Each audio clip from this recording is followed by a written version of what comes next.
इस वीडियो में हम अर्थिंग कंडक्टर यूज करते हैं उसके बारे में बात करने वाले हैं कि जो हमारा अर्थिंग कंडक्टर होता है वो किस साइज का हमें लगाना चाहिए और अगर हम अंडर साइज का जो अर्थिंग कंडक्टर है उसको लगाने के क्या क्या नुकसान हो सकते हैं और इसके साथ ही जो आप अर्थिंग कंडक्टर है उसकी कैलकुलेशन किस हिसाब से कर सकते हैं, किस साइज का हमारा अर्थिंग कंडक्टर लगेगा, ये सब हम इस वीडियो में बात करने वाले हैं। तो चलिए शुरू करते हैं हमारी इस वीडियो को। तो जैसा कि आप सभी जानते होंगे जो हमारा अर्थिंग कंडक्टर होता है उसका जो काम होता है वो जो हमारे सिस्टम का लीकेज करंट होता है उसको हमारे सिस्टम से ग्राउंड करने का होता है और ताकि जो हमारा सिस्टम है वो सेफ रह सके। तो अगर हम अपने सिस्टम में एक सही साइज का अर्थिंग कंडक्टर लगा के रखेंगे तो किसी भी फॉल्ट की कंडीशन में जो हमारा इक्विपमेंट या डिवाइस जो भी लगा है वो लीकेज करंट की सिचुएशन में बिल्कुल सेफ रहेगा। अगर हम हमारे सिस्टम में अंडर साइज का जो कंडक्टर है वो यूज करते हैं तो ऐसी कंडीशन में जब लीकेज करंट हमारे कंडक्टर से फ्लो करेगा तो हो सकता है इतने हैवी करंट के कारण हमारा जो अंडर साइज का कंडक्टर है वो पिघल जाए और उसका जो अर्थिंग से ग्राउंड से जो कनेक्शन है वो टूट जाए। ऐसी सिचुएशन में जो हमारे सिस्टम में लीकेज करंट है वो अर्थ हो ही नहीं पाएगा, वो हमारे सिस्टम तक ही रहेगा। ऐसे में जो हमारा सिस्टम है वो भी खराब हो सकता है और उसको ऑपरेट करने वाला जो ऑपरेटर या इंसान है उसको भी झटका लग सकता है, तो उसको भी काफी नुकसान उठाना पड़ सकता है। तो ऐसी कंडीशन में एक प्रॉपर साइज का जो कंडक्टर है वो यूज करना बहुत ही महत्वपूर्ण हो जाता है। अब जो हम अर्थिंग कंडक्टर यूज करते हैं वो मेनली हम 3 मटेरियल के करते हैं, एक होता है कॉपर, एक एल्यूमिनियम और एक हमारा जीआई। इन 3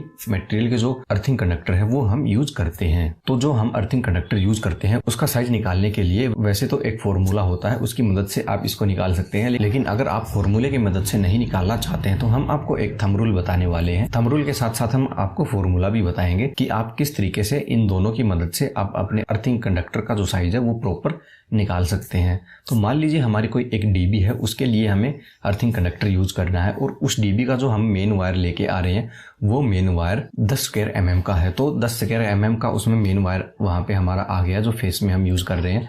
तो ऐसी कंडीशन में इस डीबी के लिए जो हम अर्थिंग कंडक्टर यूज करेंगे वो हमारा जो मेन वायर है उसका 50% तो होना ही चाहिए, यानी 10 स्क्वायर mm हमारा मेन वायर है तो ऐसी कंडीशन में 5 स्क्वायर mm जो हमारा अर्थिंग कंडक्टर वो होना चाहिए।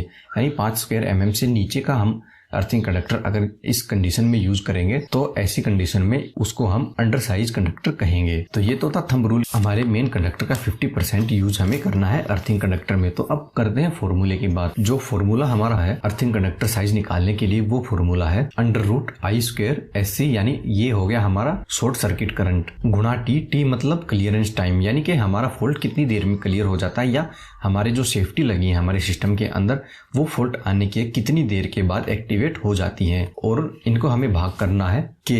अब के का मतलब होता है मटेरियल कांस्टेंट। अब मटेरियल कांस्टेंट हम आपको बता देते हैं, अब स्क्रीन पे आपको यहाँ पे दिखाई दे रहा होगा। जो हमारा कॉपर होता है उसका मटेरियल कांस्टेंट 205 होता है, एल्यूमिनियम का 126 और अगर जीआई हम यूज कर रहे हैं तो वहाँ पे हमारा मटेरियल कांस्टेंट 80 होगा। उम्मीद है ये जानकारी आपको पसंद आई होगी। इससे अलावा अगर आप एसी और डीसी वायर के बीच में अंतर जानना चाहते हैं तो इसके लिए आप हमारी राइट वाली वीडियो देख सकते हैं, और अगर आप ये जानना चाहते हैं कि जो हमारी ट्रांसमिशन लाइनें हैं वहाँ पे कौन से कंडक्टर का यूज किया जाता है तो इसके लिए आप हमारी लेफ्ट वाली वीडियो देख सकते हैं।